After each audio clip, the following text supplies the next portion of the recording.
నమస్కారం సార్. నమస్కారం మా గోవర్ధన, మన వీక్షకులకు కూడా నమస్కారం. సార్, నందమూరి తారక రామారావు ఈ పేరు చెప్తే తెలియని వాళ్ళు ఉండరేమో. రేపు 101వ జయంతి సందర్భంగా శుభాకాంక్షలు తెలియజేసుకుంటూ ఆయన గురించి మరిన్ని వివరాలు మీ మాటల్లో. ఆయన రాజకీయ జీవితం ఎలా మొదలైంది, ఆయన ఎలాంటి ఆడుపోట్లను ఎదుర్కొన్నారు చెప్పండి. అవునమ్మా, మీరు అన్నట్టు ఆయన రామారావు గారికి ముందు మనం అయితే జన్మదిన శుభాకాంక్షలు లేకపోతే నివాళులు కూడా అర్పించాలి ఈ సందర్భంగా.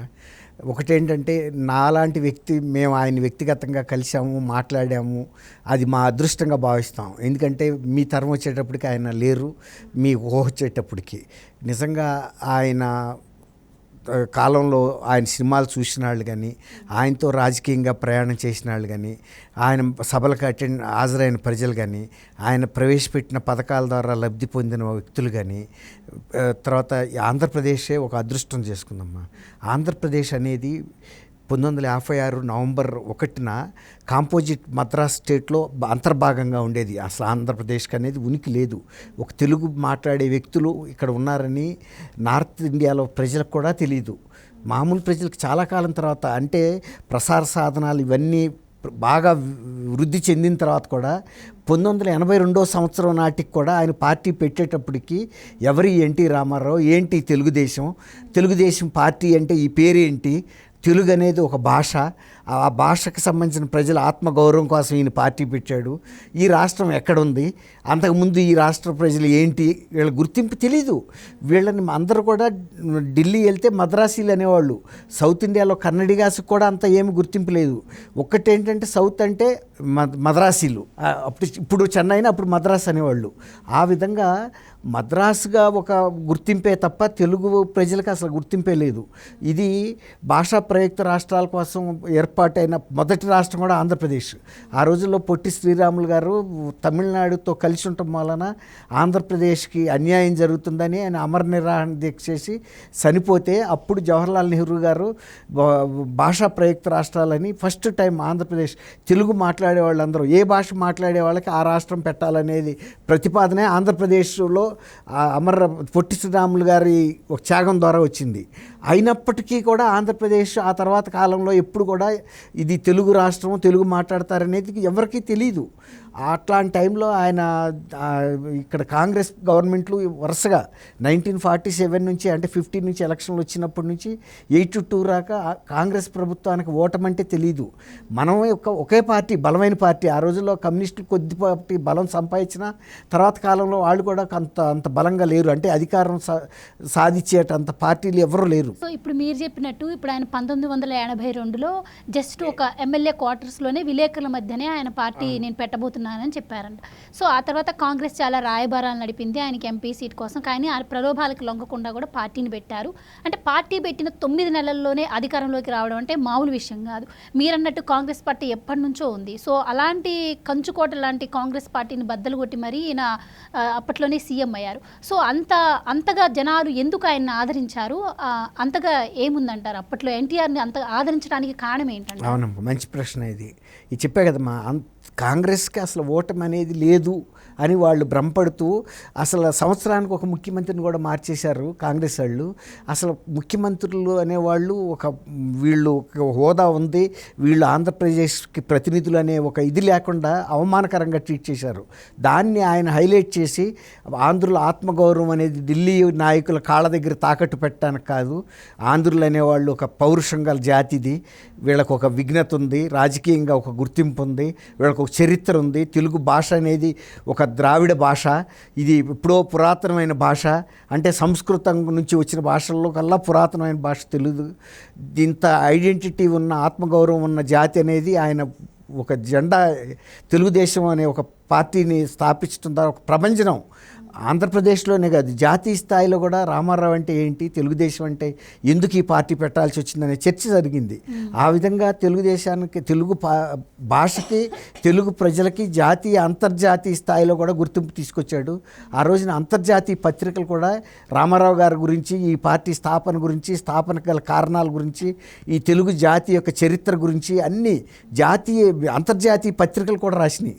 అప్పుడు రాక జాతీయ స్థాయి నాయకులకి ఎన్నికలప్పుడు ఎవరన్నా ఇందిరా ఇందిరాగాంధీ లాంటి వాళ్ళు, మొరార్జీ దేశాయి అలాంటి వాళ్ళ మీద రాసినాయి. కానీ ఒక ప్రాంతీయ నాయకుడి మీద కవర్ పేజీ వ్యాసాలు రాసిందంటే తెలుగుదేశంతోనే. ఆ విధంగా జాతీయ స్థాయిలో కూడా బ్రహ్మాండమైన పేరు వచ్చింది. తర్వాత ఆయన ప్రజలతో మమేకమైన తీరు కూడా అప్పుడు రకా ఉన్న నాయకులకి రాజకీయాలకి భిన్నంగా వచ్చాడు. తర్వాత ఆయన సినిమాల్లో దాదాపు ఒక 35 ఏళ్ల పాటు అప్పటికే అన్ని పాత్రల్లో నటిస్తూ దిగ్గజ నటుడిగా తెలుగు సినిమా పరిశ్రమ అంటే ఎన్టీ రామారావు అనే పేరు ఆయనకు వచ్చింది. తర్వాత ప్రతి కుటుంబంలో కూడా ఆయన తీసిన సినిమాలు చూసిన వ్యక్తులు ఆయన ముఖ్యంగా ఈ పౌరాణిక చిత్రాలకు పెట్టింది పేరు. ఆయన్ని జాతీయ స్థాయిలో కూడా ఏ భాషల్లో కూడా తెలుగు భాష పౌరాణిక చిత్రాలు అంత నాణ్యత గల చిత్రాలు, అంత క్వాలిటీ చిత్రం అనేది లేదు. అలాంటి నటుడు కూడా స్ఫురద్రూపి. ఆయన ఏ పాత్రలో ఏ దేవుడిగా వేస్తే ఆ దేవుడు ఆయన్నే నమూనాగా తీసుకుని ఆర్టిస్టులు వేసేవాళ్ళు. పూజా మందిరాల్లో కూడా రామారావు గారు వేసిన రాముడు కృష్ణుడు ఫోటోలు పెట్టుకునేవాళ్ళు అంటే ఎంత ఇదో. తర్వాత ఆయన ఆ రోజుల్లో పోస్టర్లను కూడా కట్ చేసి ఇళ్లల్లో పెట్టుకునేవాళ్ళు. అలా ఆ విధంగా రామారావు గారు అంటే చిన్న పసిబిడ్డల దగ్గర నుంచి ముసలి వాళ్ళ వరకు కూడా ఒక కుటుంబ సభ్యుడిగా చూశారు. ఆయన అట్లాగే రాజకీయాల్లోకి వచ్చినప్పుడు కూడా నేను మీ బిడ్డని, మీ పెద్ద బిడ్డగా మీ బాధలన్నీ నాకు తెలుసు, నేను చేస్తాను. అందులో రైతు కుటుంబం నుంచి వచ్చాడు. ఆయన చిన్నప్పటి నుంచి అష్ట కష్టాలు పడి పైకి వచ్చాడు. సినిమాల్లో కూడా అదే క్రమశిక్షణతో తనంటే ఏంటని ప్రూవ్ చేసుకున్నాడు. తనేమి వెనకాల ఉండి ఆయన డబ్బులు పెట్టి సినిమాలు తీసుకోవాలి, తనంత తను తీసుకునే శక్తి కూడా లేదు. ఆయన ఆ రోజుల్లో నెలసరి జీతం మీద పనిచేశాడు. సబ్ రిజిస్ట్రార్గా పనిచేసి కూడా ఆయన నటన మీద ఉన్న దీని మీద మక్కువతో ఆయన సినిమా ఫీల్డ్లోకి వచ్చాడు. ఆ రోజుల్లో సబ్ రిజిస్ట్రార్ పోస్ట్ అంటే ఇవాళ ఎంత సంపాదిస్తున్నారో ఆ రోజుల్లో కూడా అంత సంపాదించుకునే అవకాశం ఉంది. కానీ ఆయన ఏనాడు కూడా సబ్ రిజిస్ట్రార్గా రూపాయి ముట్టుకోలేదు. ఆయన ఆ పదవి కూడా రాజీనామా చేశాడు. ఆ గవర్నమెంట్ ఉద్యోగం ఎవరన్నా రాజీనామా చేసి వెళ్తారా? అట్లా తను ఒక వ్యక్తిత్వాన్ని రుజువు చేసుకుని ముఖ్యమంత్రిగా కూడా ఆయన పేదల కోసం ఆ రోజు కిలో రూపాయి పథకం, చేనేత వస్త్రాలు, జనతా వస్త్రాలు అన్నీ కూడా పేదలకు సంబంధించి ఆయన చేసిన సంక్షేమ కార్యక్రమాలు. ఇవాళ జగన్మోహన్ రెడ్డి చెబుతున్నాడు నేను సంక్షేమ కార్యక్రమం. అసలు ఫస్ట్ జగన్మోహన్ రెడ్డి గారి కన్నా కూడా 83లోనే ఒక సంక్షేమ ముఖ్యమంత్రి అంటే ఎన్టీ రామారావు అనేది జాతీయ స్థాయిలో కూడా చాలామంది ఆయన ఆదర్శంగా తీసుకున్నారు. తర్వాత ఆయన ఏ విధమైన అవినీతి చేయలేదు. తర్వాత ఇలాంటి దందాలు, లిక్కర్ దందాలు ఇవన్నీ ఆయన ఏం చేయలే. ₹1 కూడా సంపాదించుకోవాలా. ఈ తర్వాత గవర్నమెంట్ డబ్బులతో తీసుకెళ్ళి వాస్తు కానీ మార్పులు చేర్పులు అవి కూడా చేసుకోవాలి. ఆయన ఉన్నప్పుడు కూడా గవర్నమెంట్ కారు, అంబాసిడర్ కారు వాడాడు. తన సొంత కారు, సొంత డ్రైవరు, రూపాయే తీసుకున్నాడు. ఎందుకంటే ఆయన సినిమాల్లో సంపాదించుకున్న దాంతో ఆయన తృప్తి చెందాడు. నాకేం రాజకీయాలు పేదలు అంటే నన్ను ఇంత పెద్దగా చేసినా అని మామూలుగా చేయలేదు ఆయన్ని.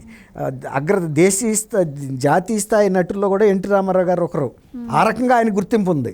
అందువల్లే ఆయన్ని నార్త్లో కూడా అంత అభిమానించారు. ఆ తర్వాత ఎన్డీఏకి ఆయన కన్వీనర్గా ఉండాడు. తర్వాత ఆయన సభలకి ఎన్నికల ప్రచారానికి వెళ్తే కూడా విపి సింగ్ ఆ టైంలో అసలు జనం తండోపతండాలుగా వచ్చేవాళ్ళు. ఒక జాతీయ స్థాయి నాయకుడు అంటే ఎలా ఉండాలనేది. అంత సెక్యులర్ వ్యక్తిగా ఆంధ్రప్రదేశ్ ప్రజలకే ఒక గర్వకారణంగా నిలిచాడు.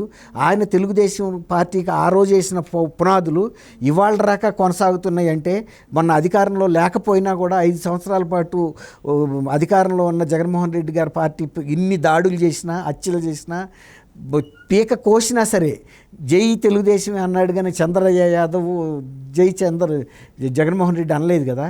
ఆ రకంగా పార్టీ పట్ల ఒక విశ్వాసం, ఒక పట్టుదల నేర్పించాడు. తెలుగుదేశం కార్యకర్తలు ఇవాళకి కూడా తెలంగాణలో కూడా కొన్ని గ్రామాల్లో స్లీపింగ్ సెల్స్ లాగా ఇప్పటికీ ఉన్నారు. ఇప్పటికీ వాళ్ళ ఇళ్లలో రామారావు గారి ఫోటోలు ఉన్నాయి.